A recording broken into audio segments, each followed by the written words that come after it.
ఇది రాజ్యాంగబద్ధమైన భావ ప్రకటన స్వేచ్ఛ యొక్క ప్రజా గొంతుక. కిడ్నాప్ కు గురైన బాలికను కాపాడిన పెద్దాపురం పోలీసులు. వివరాల్లోనికి వెళితే హైదరాబాద్ మియాపూర్లో కిడ్నాప్ చేసి పెద్దాపురం పరదేశమ్మ కాలనీలో ఓ ఇంట్లో నిర్బంధించిన 10 ఏళ్ల బాలికను కాపాడిన పెద్దాపురం పోలీసులు. బాలికకు మాయమాటలు చెప్పి పెద్దాపురం తీసుకొచ్చి అద్దె ఇంట్లో నిర్బంధించిన కొత్త ఆనంద్ అనే యువకుడు.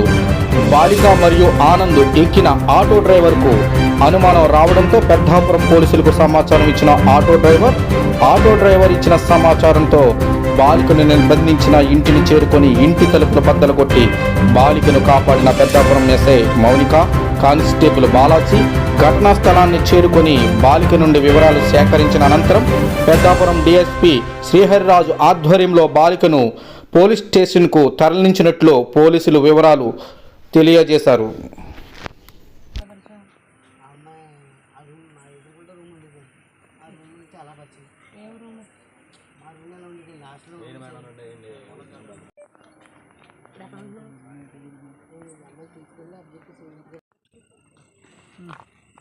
సరే ఫోటోలు తీయమన్నారా?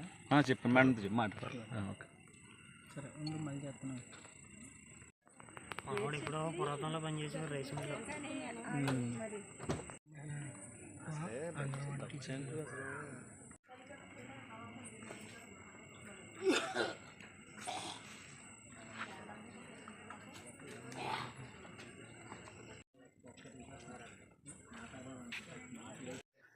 వేరే ప్రాంతానికి సంబంధించిన ఒక మైనర్ అమ్మాయి ఇక్కడ స్థానికంగా ఒక దగ్గర ఉన్నట్టుగా ఇన్ఫర్మేషన్ పెద్దాపురం ఎస్ఐ మౌనిక గారికి వచ్చింది, ఉమెన్ ఎస్ఐ గారికి. వచ్చిన వెంటనే ఆ ఎస్ఐ గారు వెంటనే స్పందించి ఆవిడ టీంతో వెళ్ళిన తర్వాత అక్కడ వాస్తవాలు తెలుసుకున్నారు. ఒక అమ్మాయి దాదాపు 10-11 సంవత్సరాల అమ్మాయి, అలాగే 22 సంవత్సరాల అబ్బాయి ఇద్దరు కూడా హైదరాబాద్ నుంచి వచ్చినట్టుగా తెలిసింది. వెంటనే ఆ అమ్మాయితో మాట్లాడి ఆ అమ్మాయి పేరు వివరాలు తెలుసుకుని వెంటనే ఆ అమ్మాయి ఫోన్ నెంబర్ అది చెప్పగలిగింది. దాంతో ఆ ఫోన్ నెంబర్తో అమ్మాయి తాలూకా పేరెంట్స్ మాట్లాడితే అక్కడ మియాపూర్ పోలీస్ స్టేషన్ ఏరియాలో అమ్మాయి స్కూల్ నుంచి మిస్ అవ్వడం, అలాగే అక్కడ రిపోర్ట్ ఇవ్వడం కూడా జరిగింది. ఆ విషయాన్ని మియాపురం పోలీస్ స్టేషన్తో కూడా కన్ఫర్మ్ చేసుకున్నారు. వెంటనే అమ్మాయి చెప్పిన వివరాలను బట్టి అమ్మాయి తాలూకా పిన్ని గారు ఇక్కడ దగ్గరలో ఉంటే ఆ అమ్మాయిని ఆ పిన్ని గారికి అప్పచెప్పారు. అలాగే ఈ మియాపూర్ పోలీసు కూడా ఆ విషయం తెలియజేస్తే వాళ్ళు కూడా further next course of action వాళ్ళు స్టార్ట్ చేశారు. హైదరాబాద్ నుంచి ఎలా వచ్చారు సార్? బస్సులో వచ్చినట్టుగా తెలిసిందండి, అది కూడా వెరిఫై చేస్తున్నాం. అంటే ఇందులో బలవంతం అని కాదండి, అలాగే ఇష్ట ప్రకారం కాదు. అమ్మాయికి మీకు తెలియదే ఉంది, 10-11 సంవత్సరాలు తెలిసి తెలియని వయసు.